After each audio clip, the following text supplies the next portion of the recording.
చేశాము. ప్రత్యేకించి హిందూపురం నియోజకవర్గం నుండి ఎంపీ అభ్యర్థిగా నిలబడేందుకు నా అభిప్రాయం పార్టీకి తెలియజేశాను. తప్పకుండా పార్టీ ఆదేశాల మేరకు, సూచనల మేరకు ఇక్కడ హిందూపురం ఎంపీ నియోజకవర్గానికి సంబంధించినటువంటి 7 ఎమ్మెల్యే నియోజకవర్గాల్లో పర్యటన ఉంటుంది. అందులో ప్రధానంగా హిందూ సంస్థలు కానీ, వివిధ హిందూ సంఘాలు కానీ, నాయకులు కానీ వీళ్ళందరినీ కలవడం జరుగుతుంది.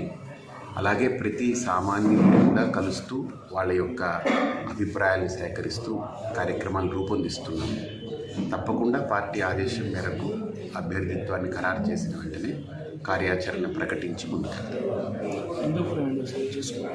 హిందూపురం అనేది మనకు భారతదేశంలో ఉన్నటువంటి 543 ఎంపీ నియోజకవర్గాల్లో హిందూ అనే శబ్దంతో ఉండడమే కాకుండా ఇక్కడ ఒక చరిత్ర ఉంది.